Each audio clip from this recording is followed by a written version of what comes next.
We interrupt this message for a very important broadcast. Welcome to the Distillery on PodX. I'm going to be honest with you, that smells like pure gasoline.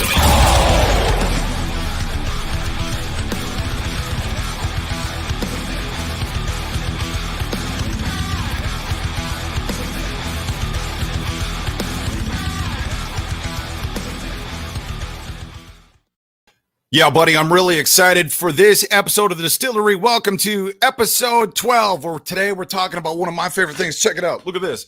Look at the side profile. See the belly on this? Ooh, that's because, friends, I love me some food. And I've got a special guest today that I'm really excited about. The man is a local chef superstar. He's been on TV and cooking competitions. He's also owned multiple different locations and worked in kitchens around Central Alberta. Everybody knows him. Thank you for the whiskey, honey. I appreciate it. There's a reason why we call it the Distillery. Everybody knows this guy. He's the friendliest dude in the world, and he knows what the hell he's talking about when it comes to chow. Ladies and gentlemen, Mr. Pete Sock. How is it going, man? Thanks a lot for joining me.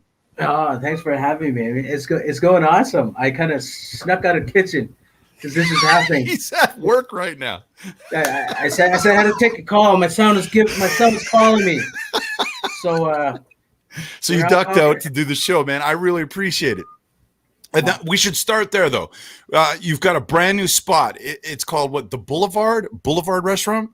Boulevard Restaurant and Lounge. Lounge. Okay, tell people where it is. It's at the Holiday Inn, South and Gasoline Alley, and it's just you walk right through. You got some beautiful front desk. People will show you where to go and then. Cool. Now, I'm going to assume when you took this place over, now is it in an ownership position, Pete, or is it like you took over the kitchen? We need to clarify here. It's ownership of the business. Okay. The restaurant part, the room rentals for meetings and banquets, catering, right. All the food and beverage side of things. And we team up with a great team, Shazma and Jamil, who are the owners of the Holiday Inn. And we're just trying to make it work, make it awesome. Well, and make it your own. So I have to assume when you took this thing over, the menu was like, no, Pete's about something else. And tell us a little bit about the experience people are going to get when they come to your restaurant now.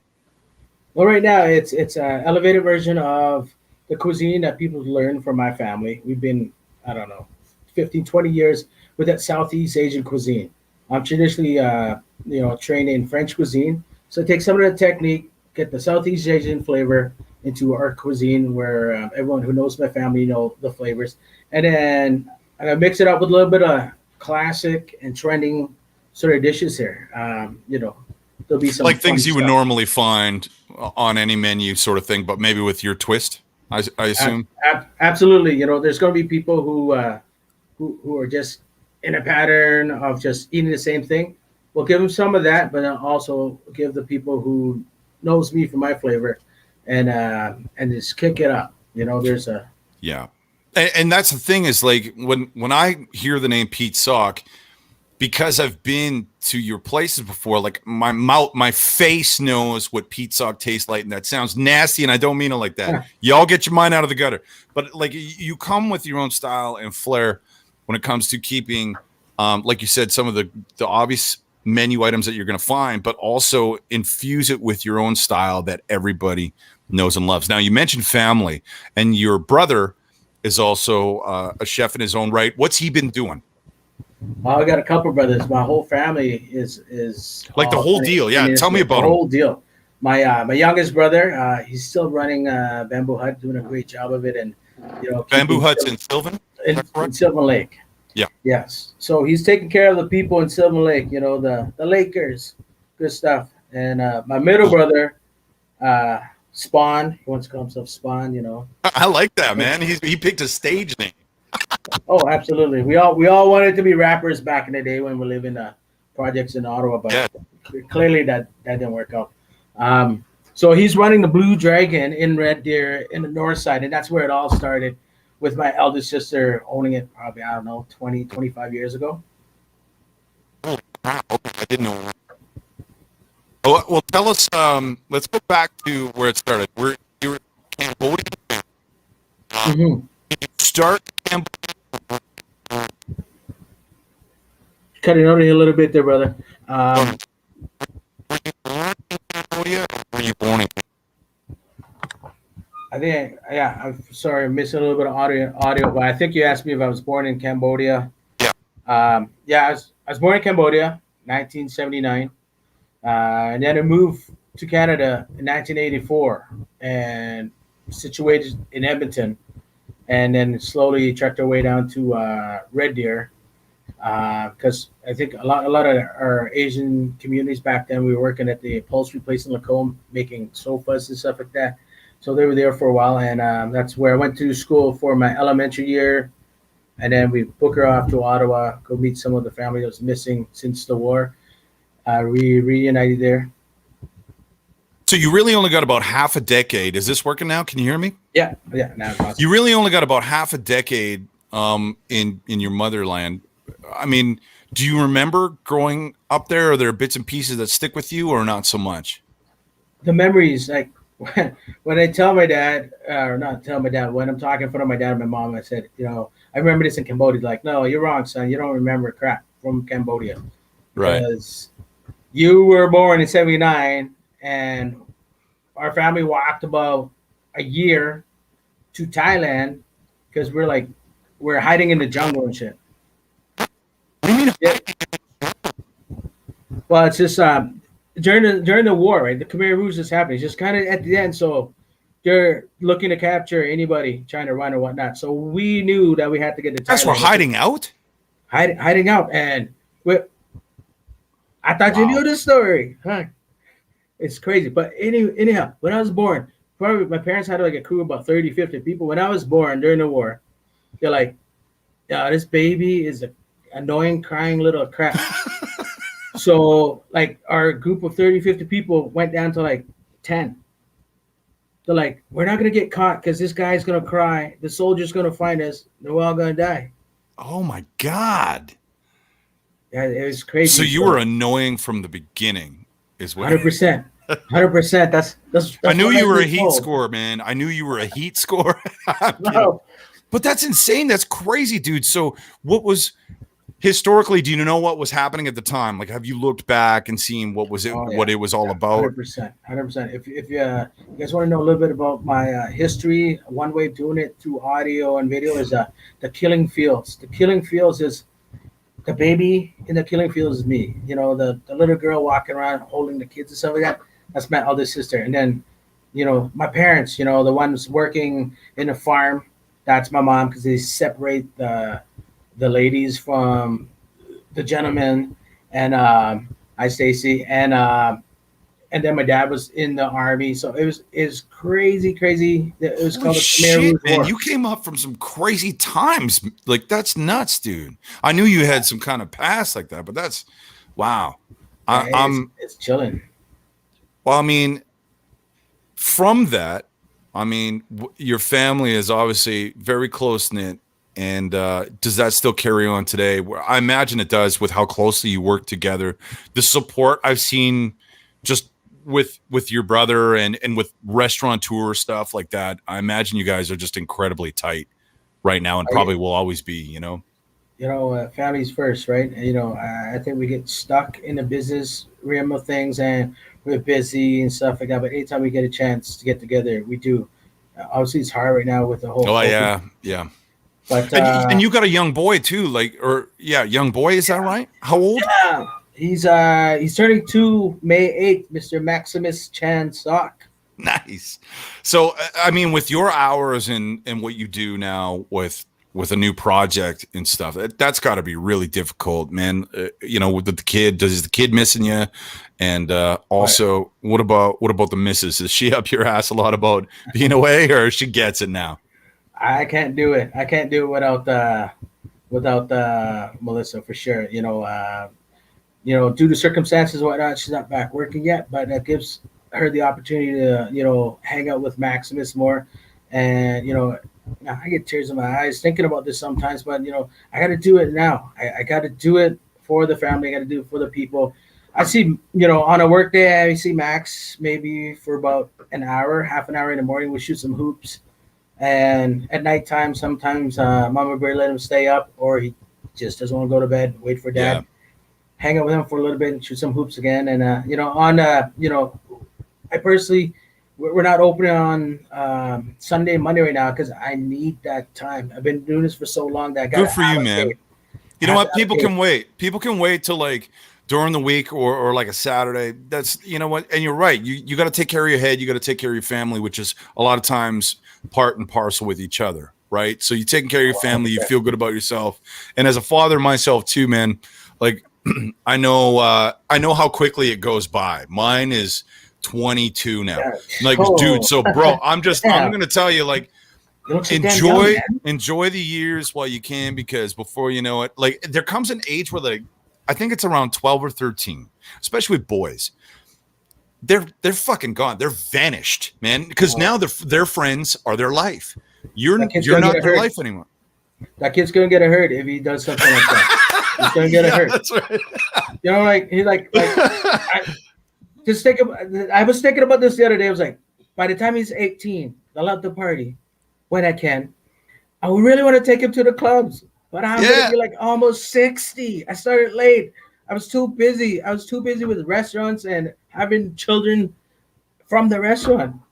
But you said it right though, and something that you had mentioned earlier really resonated with me because I follow the same thing. And when your heart's into it and you're just, your soul's telling you it's time to do something, you got to jump on it and take the opportunity, because I don't want to be that 60-year-old guy that has that regret and I never got around to it or some shit like that. And in your business that evolves so much, and in the talent that you have, if you don't take advantage of those opportunities, like, you're just going to kick yourself in the ass down the line, right? And you're not going to be a happy man. It's no good for anybody, right? No, 100%. You have an opportunity. I had a great opportunity. We got family from Ottawa. That's my cousin right there. I don't know if you saw Stacy earlier. Stacy Montenegro said hello. What's up? Yeah, that's awesome. And Pam, but you have to take that opportunity. You know, these chances don't come, and the unfortunate thing about this opportunity would never be here if it wasn't for the big COVID. You know, like. Well, doing this in a time of COVID, that's what I was thinking. I'm like, you got some balls, man, because there's so much uncertainty going on right now as to week when you can open, when you can't, like what the shit is going on. So like, it's a dangerous time in my mind from the outside looking in to open anything food industry. But you got SAC, I'll give you that. And how is it going right now? It's going all right. You know, it's a rebuild. You know, we opened the first time after the first shutdown. Yeah. So we started, you know, things were going nice. And then the second shutdown, them just like, man, it's, you know, pivot and change. Everyone's trying everything. Every restaurant's doing everything. I sit there, you know, after a shift and I go on Facebook. I'm like, that's a local restaurant. Share that shit out of it. That's a new restaurant. Share the shit of it. They need everybody, you know, we all need to work this together. What's the point? You know, if you have the best restaurant, it's running the best in town, then all of a sudden all the rest just come crashing down. Yeah. It ain't good. It ain't good for the industry. It ain't good for the people. It ain't good for the mind. And you know, what's up, Dylan? It's a lot like my music industry with the stages and shit. If you don't support it, it's gonna go away. And I think me as a guitarist or Dylan as a guitarist, you are also an artist and you need a venue. You know what I'm saying? 100%. So I think what you do is incredible, man. I haven't got out enough to try what you do, but Jennifer and I are going to definitely see what your new vision is. But I want to start with Pete as a little dude, okay? At what point? A lot of times, people get involved with the restaurant industry because it's just a fucking job. I took a dishwasher job too, but some people, they move from the dishwasher to, you know, the prep cook or some shit. Did you start out that way, or were you mentioned education? Did your education come first, or were you working in a restaurant before that? Education is after. I was working in a restaurant, you know, first in Ottawa. So like a line cook, a prep cook or some shit, or how does that work? I did a couple gigs in Ottawa. It was so hard to get work back then, you know, so you had to hustle to get whatever. Go mess with the arcade again to get some quarters and stuff like that. But it was like impossible to get a job. I get this job at Harvey's. I'm like, great, I got a job. There you go. It's something. It is, but they didn't tell me they only hired me for the month because some guy was on holiday. He came back. They didn't tell me that. You were a temporary employee and you didn't even know it. I was in temp. That's bullshit. And the worst thing is Harvey's still taking my money because I'm addicted to Harvey's burger. Shit, so you were spending your cash thinking you're going to go back and make more anyway. That is totally messed me right up. And I was so sad and bummed. I was like, damn, I want to go play quarters and loonies against the walls again and try to make some money here. Dude, so I got to ask, just out of curiosity, is there something valuable a guy now of your sort of experience learned in a place like fucking Harvey's? What did you learn? Is there something you carry forward or no? There's so much things you learn. Like people don't realize it. If someone's coming to interview and you worked. That comment, by the way. Yes. Yo, bro, no one would ever guess that this is straight up vodka tequila. All right, that's why it's in that container. Yeah, it looks like it looks it looks weak and kind of ghetto, but what's inside is gangsta. That's it. Yeah, this will be hip. If I throw a wedge of limes. If anybody's in the kitchen right now, you can hear me. I need a couple wine ledges. There you go. And make this look legit. Yeah, couldn't you put it? Yeah, if you would have put a lime wedge on there, nobody would have said shit about it. Yeah, no kidding, right? I mean, we have so many of these things. These things. Oh, if you're a chef, if you work in the restaurant industry, this thing is like gold. Is that plastic? What is that? Or is it just a big solo cup? Well, it's kind of like that. You ordered soup. Pho from like the Vietnamese restaurant downtown, and then they lit it up. Wait, that's for the ranch dressing. That's what that shit's for, isn't it? The ranch dressing for the wings. Okay. Now, don't tell people that they don't know that, right? But it's the vodka that counts. That's what I'm saying, my man. Well, we call it the distillery for a reason, okay? But tell me, if you're working at a fast food restaurant. I mean, yeah. I have to imagine that it's dumbed down to the lowest common denominator because they're going to get kids doing it, and there's a reason why it's set up that way. But that's fine. Sorry, go ahead. But I was just going to say, how the hell does that excite you for anything in the culinary world, or was that not necessarily it? That's just where you started. That's just where it started. The paycheck excite me. I can go to work. It's legal. They give me money that I can go to the bank and get it. You can take out girls and so forth. Yeah, I got you. Yeah, I don't have to look, behind my shoulder. I just gotta look at the printer.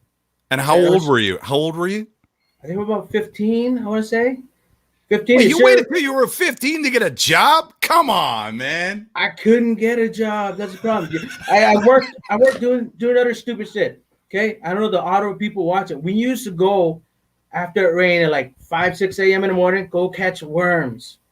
Catch worms, yes. And a coffee, you get those big, nabob coffee. You fill one of those, it's $20. My sister was so fast. Out of here! You're making that up.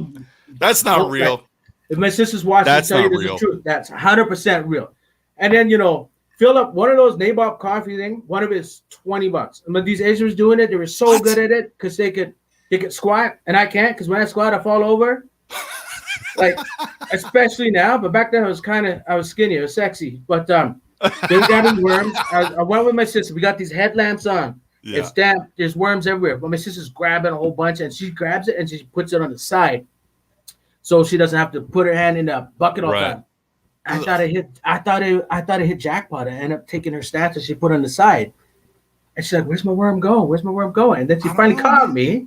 She's like, "What the hell, dude?" I'm like, they were up there. They're like all ready to go. So you have to pull it. It's crazy. True story. Or you pick apples, or you pick pumpkins, cash money. At what point?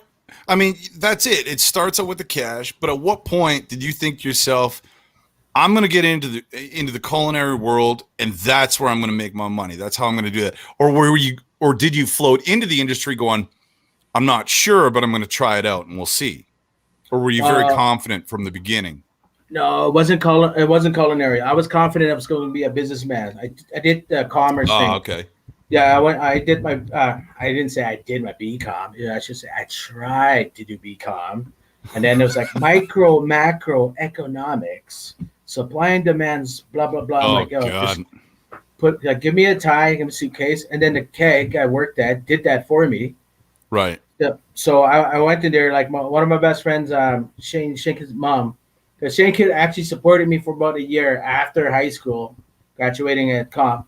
and then he helped me gain 100 pounds in a year. He helped me get fat. If you're listening, Shane, you know it's the truth. So what were you guys doing? Just eating junk and? Oh, that's you know what? He worked at Pizza Hut, so he got free pizzas, and he'd bring a bottle of R, and then there used to be a video headquarter or some shit. You know, Did you say R&R? Yes. Yo, stickers all over the place. Only the finest from Mama Someone's baby boy. Let me tell you, Royal Reserve. If you're listening, sponsorship. Yo, the distillery needs that sponsorship. That's what I'm talking about. I'm sorry to interrupt. I still love the stickers. Did they stop doing the R&R stickers? Yeah. Yeah, so they're still doing that. Oh, that's awesome, man. That's awesome. But the thing is, so it's like R&R, like 2 to 3 times a week you come, 2 large pizza, 5 movies, bottle of R&R, cup of Coke and stuff like that. Did that for a year. I got diabetes from it. Didn't even know because I gained 100 pounds. Yeah, I'm diabetic type 2. I blame it on Shane too, but I love you. So when the keg opened up, his mom's like, could you go get Pete and go get him a job? Because they're hiring like 300 people. I'm pretty sure he's going to get a job. What year is this? Like, how far are we looking back, Pete? I think like 1998, 97, 98. Holy shit. After high school. That's way back. Okay. Yeah. I graduated in 97, so I'm like, oh, damn, okay. Yeah, I graduated in 97 too. So 97, graduated 97, took a year off trying to figure out life in the basement with R&R, again, Royal Reserve, you heard me. Pizza Hut pizza and a whole lot of movies, got really freaking fat. Yeah. And then sitting around doing nothing. No, we watched a lot of good movies. Yeah, Wesley Snipes, man, the bomb.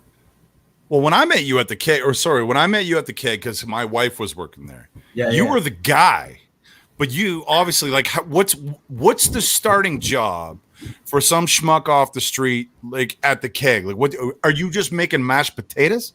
Like, is that what I went in as a dishwasher happy cook. You know, like there's one thing that pisses me off nowadays.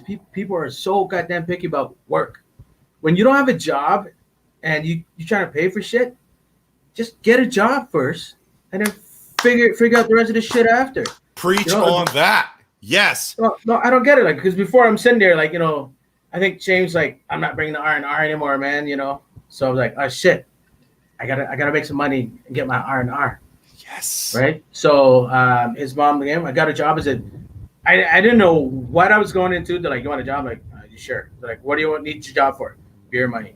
Then it's like, can you do this? I'm like, I don't know. Can you wash dishes? I'm like, how hard can it be? Can you deep fry shit? I'm like, I deep fry shit for 30 days at Harvey's. Look at me, man. You asking me if I can deep fry shit? yeah, man. I am the deep fry. So yeah, it was awesome. But you know, the Cat Corporate, it was one of the best companies I ever worked for. They had systems in place and stuff like that. So I used to go to work an hour early, not by choice, but if I went there an hour after, it's like 5. The bus would like stop 5 minutes late. Ah, damn. Yeah, okay, I got you. Right, so I'm always there like an hour early because of goddamn bus. But I got nothing to do, so I put on my earphones.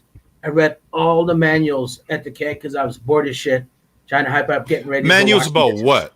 Like they have manuals for everything, like happy cook, dishwasher. Buster, oh, okay, I got you. Right? Yeah. So that's cool. I'm just like I was bored, right? So a couple weeks in, some of the cooks like whatever didn't show up or whatnot. I'm doing dishes and stuff. And like, hey man, you wanna you know how to like cook steaks and stuff? I'm like, man, how hard can it be, man? I read the manual. So I mean, I screwed up. I burnt a few steaks or whatnot, but it's like, yeah, this guy got hard. You know, it's good. So you do okay? Was your first shift, you know, on the grill? You did okay? They put you on steaks? I didn't have a choice.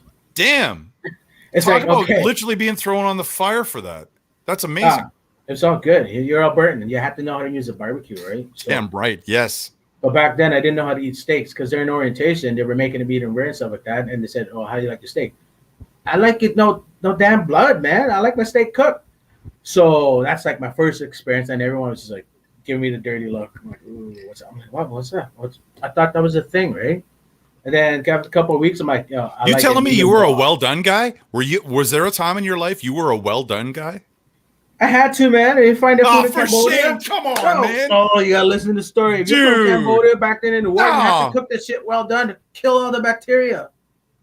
What really? Right. That's like because the meat, you didn't know kind of what you were dealing with. Really? Wow. Well, the meat. At in least you Cambodia didn't was put like ketchup on car. it. You didn't put ketchup on it, right? Nah, I put ketchup on my KFC though. Man, you were a weird dude. It's that flavor, you know. It's the things you've been doing as a kid. That you know, it's like I can't eat this. There's no ketchup. I can't eat this KFC. There's no How ketchup. long did you have to work at the keg from the time? Because it sounded like you were pretty young. You get your first sniff. You get your first sniff of flipping anything on a grill, right? How long did it take before you get to the top now? And you were running the pass. Am I right? So were you running the pass, or you were just the guy in charge, or like how far did you get with that? From where at the keg? Yeah, I was a general manager, man. but like in the kitchen. I mean, sorry. Oh, in the kitchen, yeah. Well, I became the kitchen manager, like kitchen op. So I had to do everything. So it I think it took me about 3 months to become the head cook there because everybody. Shit. Well, because everybody's like, hey, you want to take my shift? I'm like, well, I work at 8 a.m., but I'll be done at 4. So I can work your shift at 4 and then close. Sometimes I would work like that much for like 30, 40 days. Because for me, it's like, man, I get tip on that. I get so much cash. And like, because from a guy who haven't had a job, everyone's giving you all these hours. I'm like, why not? I'll take your shift. It's a testament to this. I always tell people, like, you know, they feel like they're too proud to take a job. For instance, here's an idea. I don't want to go work at Costco, but I'm like, you're a smart dude. You got no work right now. Go work at Costco. A smart somebody that actually shows up for your shift, you might be running that fucking place in 6 months. Who knows? But you're a testament to that. So tell me about when things got real for you, culinary wise, when you started making some real decisions about, I like doing this. I like making steaks, but that's not what Pete talks about. Your flavor profiles are way beyond that. So at what point did you decide you need to explore that further? I started doing little gigs.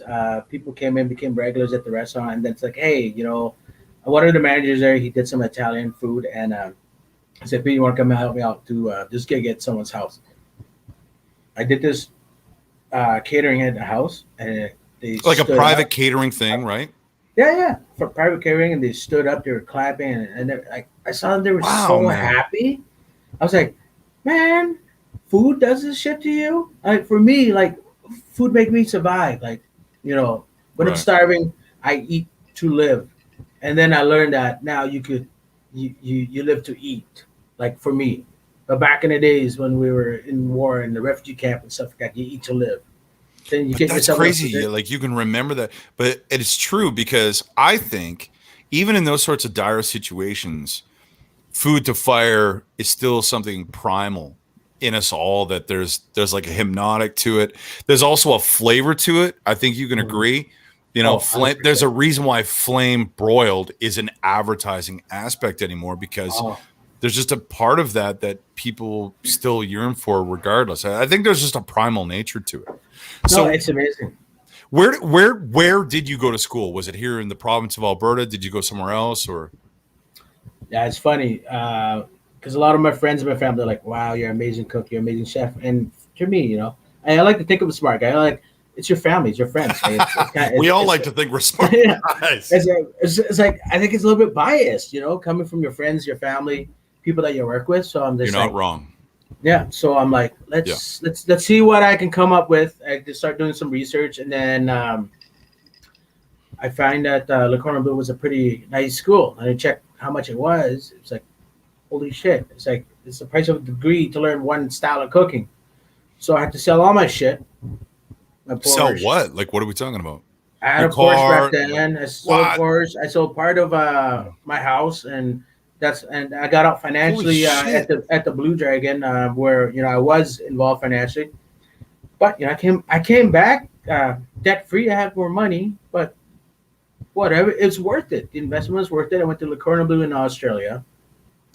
During then, which we opened up Bamboo Hut in Silver Lake, and then it was our first winter. It was a scary winter because you know Silver Lake is a tourist place. A lot of business in the summertime, and then it got quiet in the winter. And we're like, holy shit! And then my brother Yep. called me. He's like, might need some help here. So I only did 2 semesters in Sydney, Australia, and so I had to came back. Then I ended up graduating in Ottawa. So my cousin Snipe here, they were nice enough to like didn't charge me any rent. I just had to cook them food every day. Oh, so it was a transferable course of some sort where you could start one place. Dude, you got lucky there though. Yeah, there's Le Cordon Bleu all over North America. So I got lucky because if not, I had to go back to Australia. Sad. I really I bet you Australia was freaking terrible. Wasn't it just terrible? All those beaches and stuff. Beaches. Oh yeah. Oh, this one time I had to bus to the mall just for AC. It was Were you a single dude? Were you a single dude in Australia? Listen, man. Is the wife watching this? I don't know.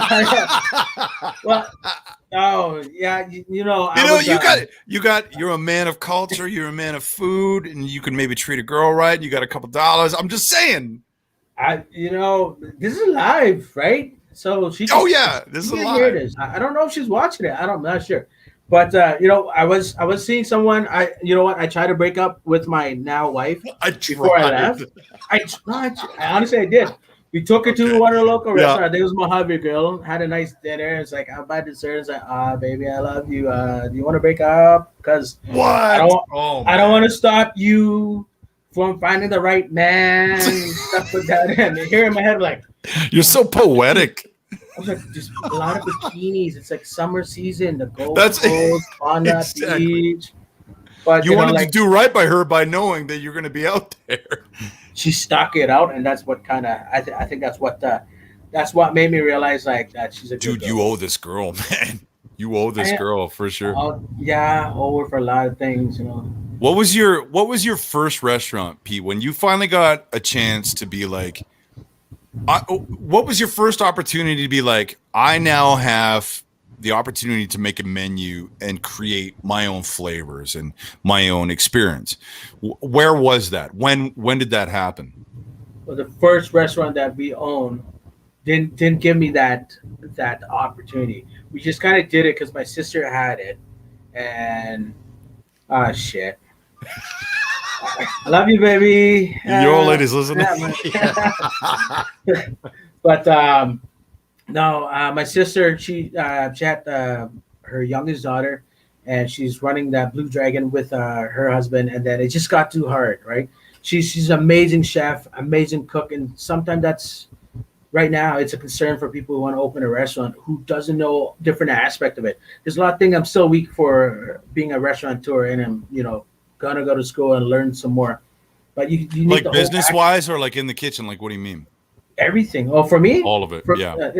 Like I learned throughout the years. But if you're a great cook, you can just go and open a restaurant. But you might get lucky, you might not.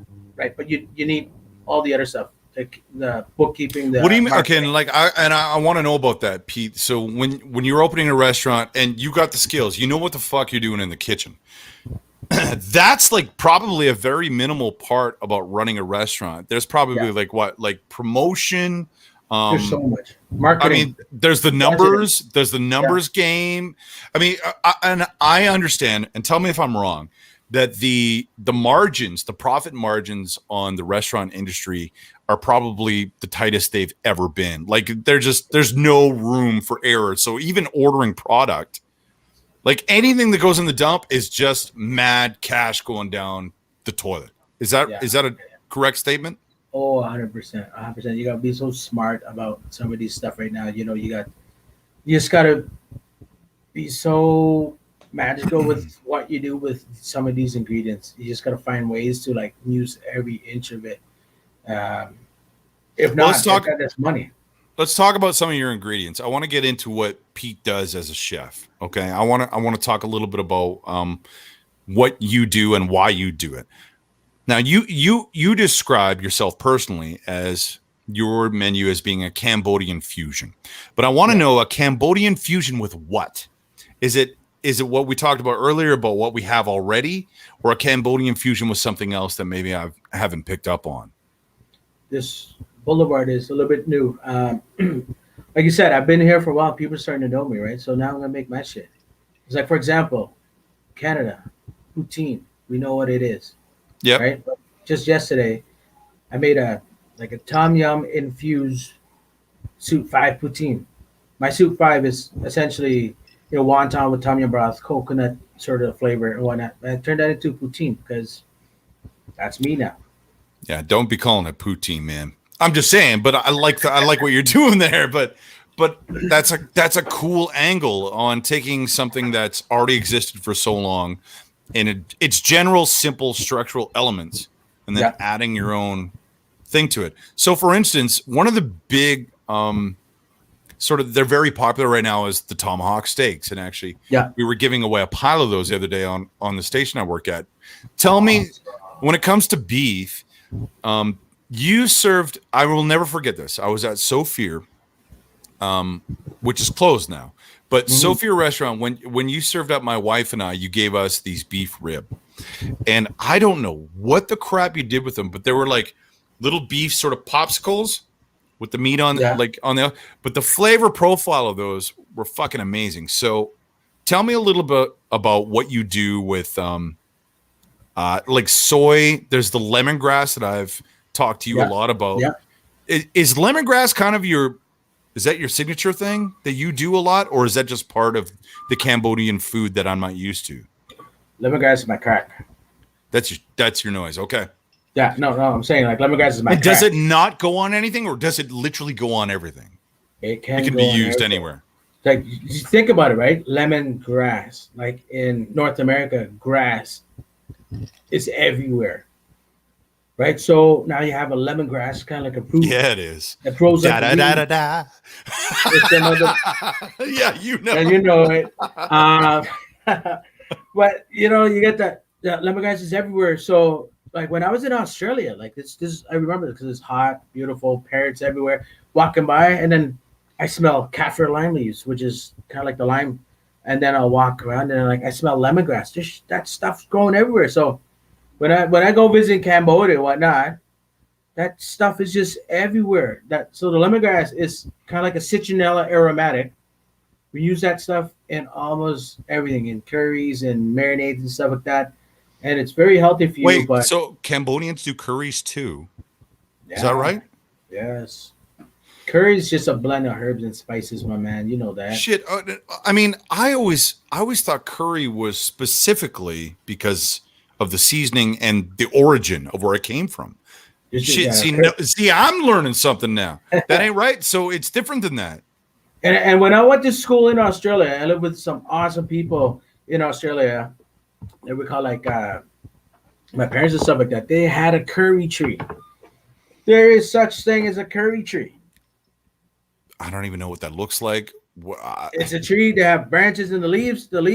I always see people come into the yard. I'm like, what are these people? Is that where the curry powder comes from? Like you dry and grind that noise out, or curry powder is something different too. The curry powder you see over there, it's it's a blend of turmeric, like coriander, a whole bunch of stuff. The curry powder here is a blend of spices, but there's a curry leaves that comes from a curry tree.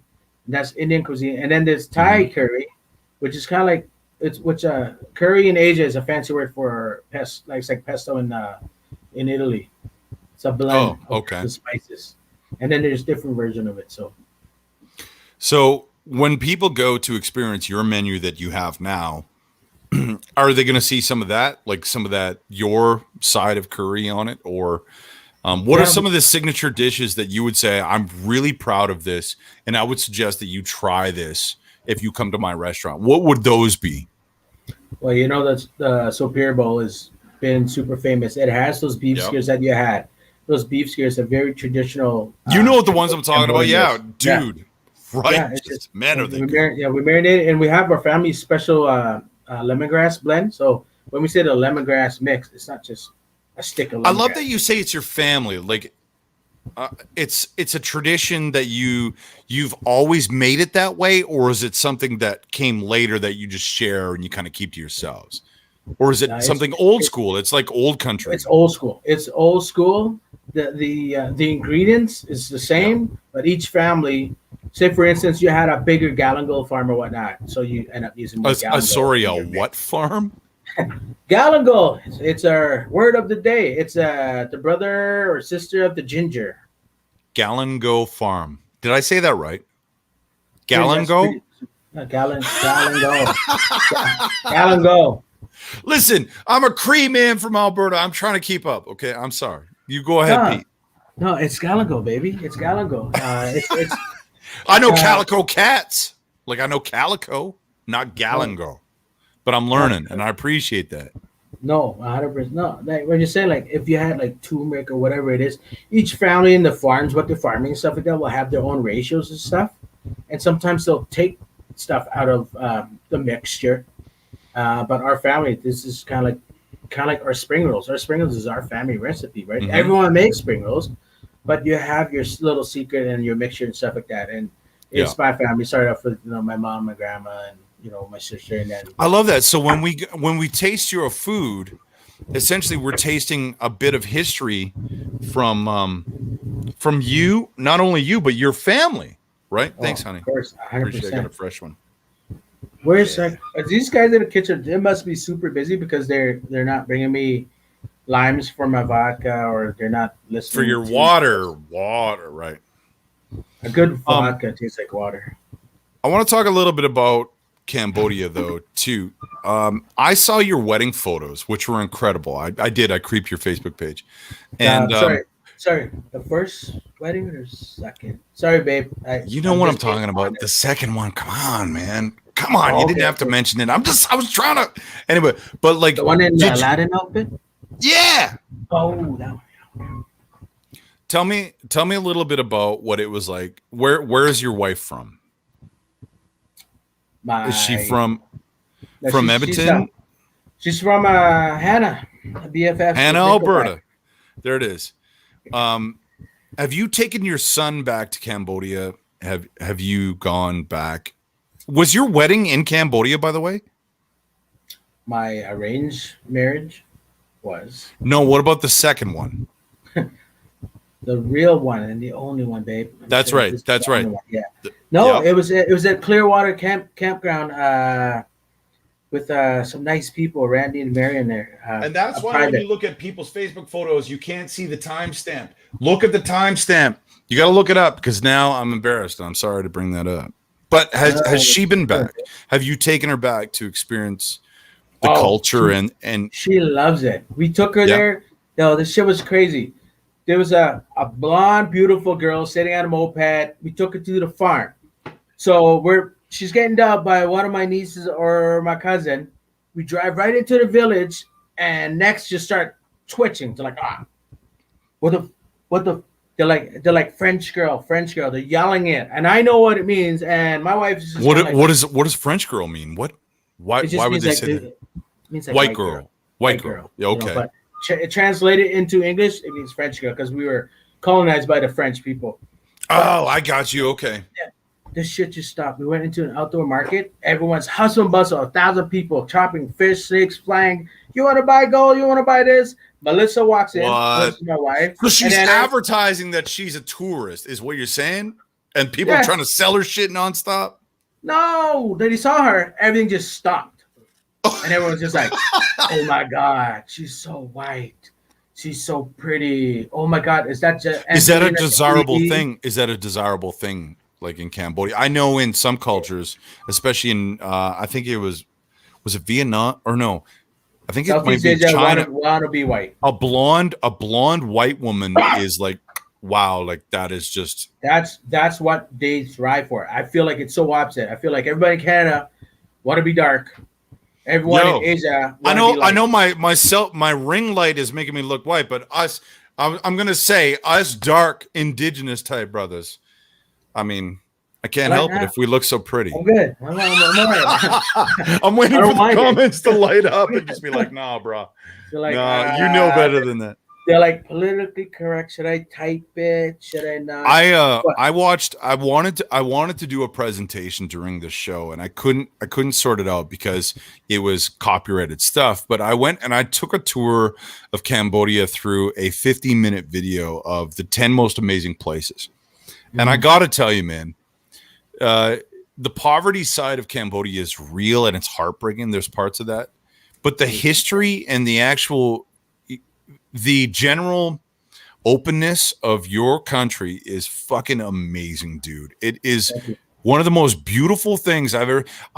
Here in Canada, we look at our history, and it's very hard to find tangible things to trace it back any further than a couple of 100 years. But you go to Cambodia, we're talking like 1,000 years, man, and it's just beautiful. When you think about your son and taking him back there, what are you going to impart upon him about where he comes from, and as a father, I just take him to our village. The village is a lot of bloodlines. That's from my cousins, my aunts, my uncles, like a little area, and just let him be free.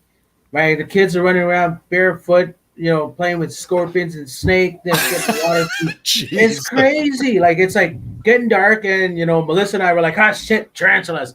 And then there's scorpions and stuff. This kid's got no shoes, and he's just. I ain't about them spiders, son. Oh my god! And it was just amazing to see people being kids in natural, and it was amazing to see that, to have a meal there. You start off in the morning collecting. Well, I want you to tell me about that. I want you to tell me about what's a traditional Cambodian meal that maybe us here in the Western world wouldn't understand or know. Like, tell me about some of those meals that you would have. Is meat on plenty? A lot of countries don't have meat on plenty, and they do a lot of other things. So, tell me about it. There's no great steaks, right? For beef, if you ever get beef, it'll be very tough. They don't got time to age it and feed it, expensive stuff. A lot of fish. We got a lot of fish. There's fish ponds and stuff like that. So a lot of I love me some prawns. The Mekong River has a lot of mussels. Not mussel. Clams and snails. So a lot of fish, and then we eat a lot of insect. Yeah, and this is gaining in popularity right now. There's even powders, like protein powders, that are all made specifically of insect. So how the crap do you harvest insect? Like, what are we talking about? Like cockroach? Like what? It's skewer. No, I'm talking about like how do you skewer insect and make it work? Because I've seen this before, but what really is available? There's tarantulas. There's scorpions. Oh, gross, dude. There's grasshoppers. There's Stop mentioning spiders. The story. My wife had to do a pit stop in Cambodia, jumped in a washroom, and she really needed to go. Sorry, babe. She really needed to go really bad. She went in and she came back out. I'm like, that was quick. It's like, nah, I'm waiting for that big ass tarantula to get out. As you tell the story, I'm just saying you might need this comment. Reminder, continue. I love you, man. But she had a great time. But lots of insects. The thing is, it's like driving on the streets in Cambodia. I think a lot of Asian countries too. It's like a drive-through. You just stop on the side of the highway. They're like, can I get a can of grasshoppers, the lemongrass flavor, and then 100%. So they'll give you like a bag of chips, but you get a coffee can of grasshoppers, and you can get actual flavors. Yes, and they do taste like Lay's potato chips, the crumbles with the different. No, man, get out of here! Now you're crazy.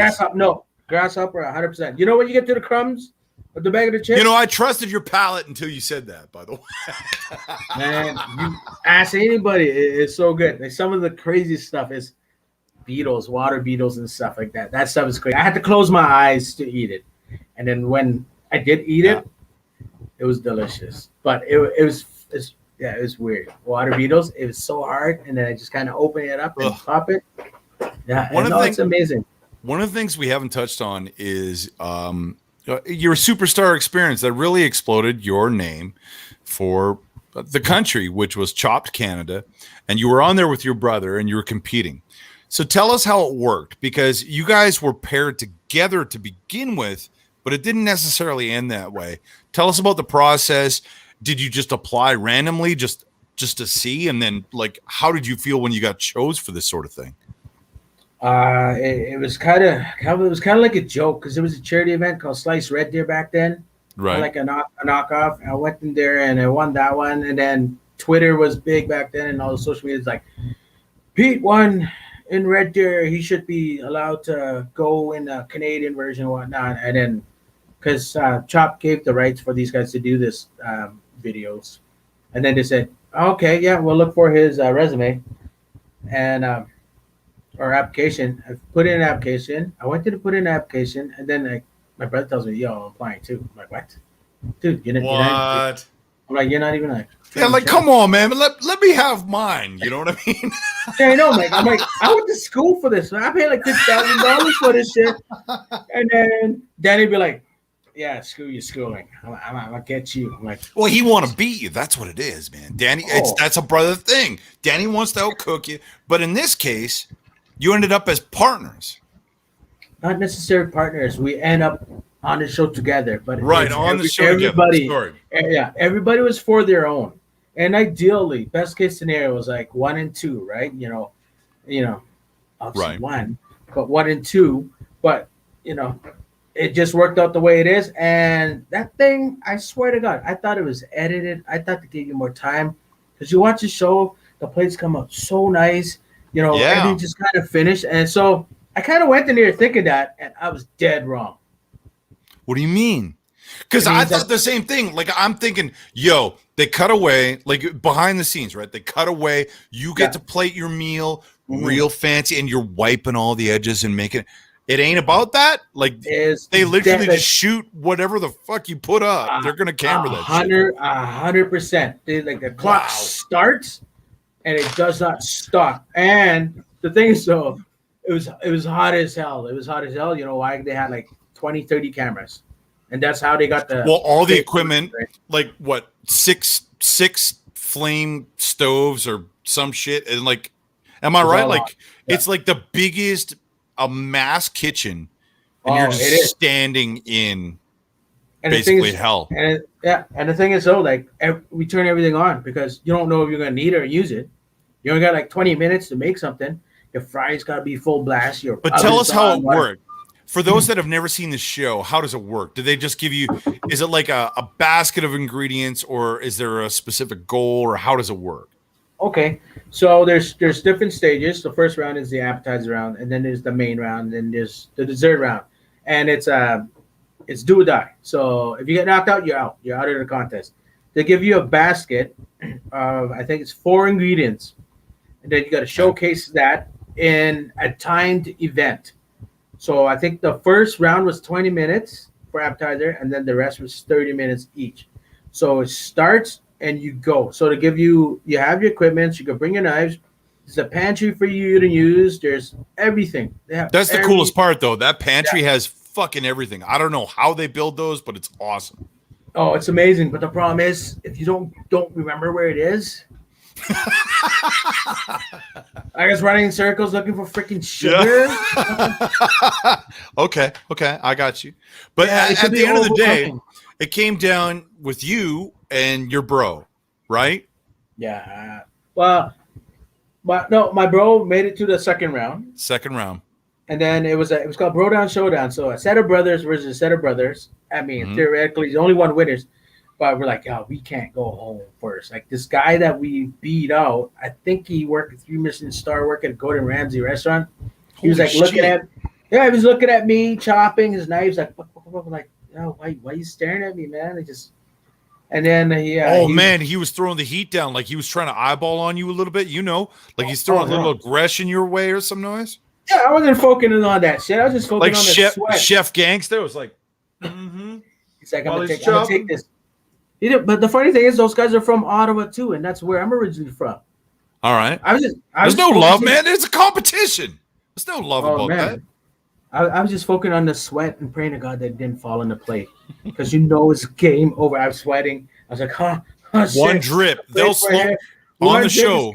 They'll slow-mo that drip. Yeah. Boom. And like, Chef Pete Sock is gonna take this. Oh, sweat on a plate. Nope. I love the fact that you've been on something that's very popular. Like, cooking shows are unbelievable. Even on YouTube, I think the percentage was, and it's large. Okay, it doesn't sound large, but it is. I think it was 27% of YouTube videos watched are all culinary related. Now, 27% might sound small, but given all of the topics available on YouTube, that's huge. That's amazing. So it's awesome. I think what you're doing is super interesting, because here in where we're at, your flavors are only available in so many places. And honestly, they're probably places that are literally related to you. Nobody else is going to find that anywhere. So when we talk about lemongrass, we talk about, if I was to give you an ingredient, could you make that into anything? If I was going to say, Pete, I'm going to give you a jar of chunky peanut butter, what the hell could you do with that? That's so easy. I make my peanut butter sauce, my famous peanut. See, sauce. I didn't even know you make peanut butter sauce, if that's even a thing. I sell that shit. I sent it to Ottawa to my family. I sent 14 bottles. They said they only got 12. There may be some breakage. Also, my wife discovered something I've never heard of before in my life. It was called banana ketchup. Now, ketchup. Yeah, Filipino. This stuff is part of a marinade for thin sliced beef that you marinate and then you fry on the barbecue, and you can put them on skewers. And they're kind of a street food sort of throwback or whatever. So when I'm wasted and I'm camping, dude, like that is the greatest thing I've ever had in my life. It's awesome. Banana ketchup. It's like I don't know. It's like a spicy sort of like tomato sauce. I don't even know what it tastes like on its own. I just know what it tastes like on meat. It doesn't taste like bananas at all. No, it doesn't. Dude, tell me a little bit more about before we go today, tell me some more about your menu. Tell us what people are going to experience when they come to your spot down in Gasoline Alley. It's right next to Gasoline Alley, Harley Davidson. You can't miss it. Tell me a little bit about what people are going to find on that menu that reflects you and what that flavor profile is like. Yeah, so we got a lot of flavors from Superior, from a family restaurant. Lots of lemongrass, aromatics, flavors, Thai curries, Southeast Asian, Koreans. Then we got some nice traditional Burtons. We got some great steaks that, I got some Sterling AAA. Now, steak, steaks. Can I stop you there? Because steak is a huge Albertan thing. But what are you doing that's different than probably anybody else is doing it with? Next level steak. I have next level steak. It's seafood toppers cooked in coconut lemongrass sauce. You want it spicy? I got it in a nice Korean like gochujang, which is a chili paste sort of sweet sauce. And then one of my favorite is the chef sauce. It's almost like, my sister, if you're listening, it's like a condensed version of seafood stew. So coconut, peanuts, the lemongrass mixture, and then you can put that on any steak you want. So the steak is basically what we would always expect here kind of in Alberta, but you're saucing it differently. Yeah, saucing it differently. And then I do a sirloin where I make a traditional Cambodian dish called lok lak. We stir fry it up and then put it with rice. They were broken. I don't have any evidence that they were broken. I'm sorry.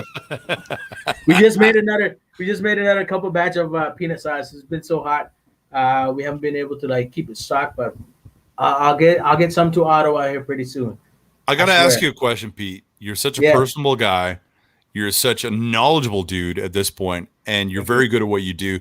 Why in the fuck are you not doing this on your own with your own show, teaching us regular mooks here in Alberta how to make some Asian flavors and really explore a little bit into another culinary world? Like, you got to do it, man. We're going to do it together. We were about to do that show. I would love to do it, man. We're about to do the show. We're going to do it together. I need some help. I'm real good with this technology stuff. This is what I do, yeah. I'm a Nintendo 2-button guy, not these fingers. I'm like, oh my God, you're playing some guy from Japan. I'm like, what? He's not in the room. I can't do that. Dude, I really do. I want to do some more with you. Thank you so much for joining me, man. Before I let you go, I always want to give you a chance to shout out to your people, to folks that supported you along the way, whether it's your family, your friends, whatever.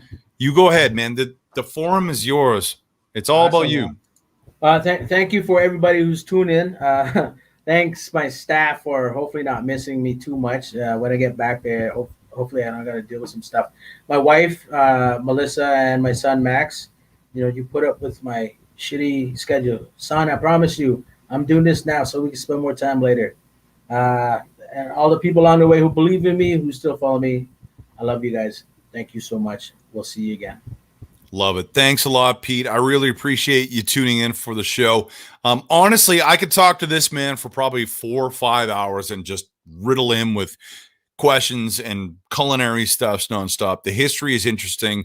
The culinary side of it is also fascinating. But I think my favorite part is the fact that I found a good dude that really cares about what he does and is, and honestly, sort of a friendly kind of guy that any of us would just love to hang out with. So thank you so much. If you have any ideas on what our next show should be, make sure you let me know. I have an update for those of you that caught the Jet Grand episode.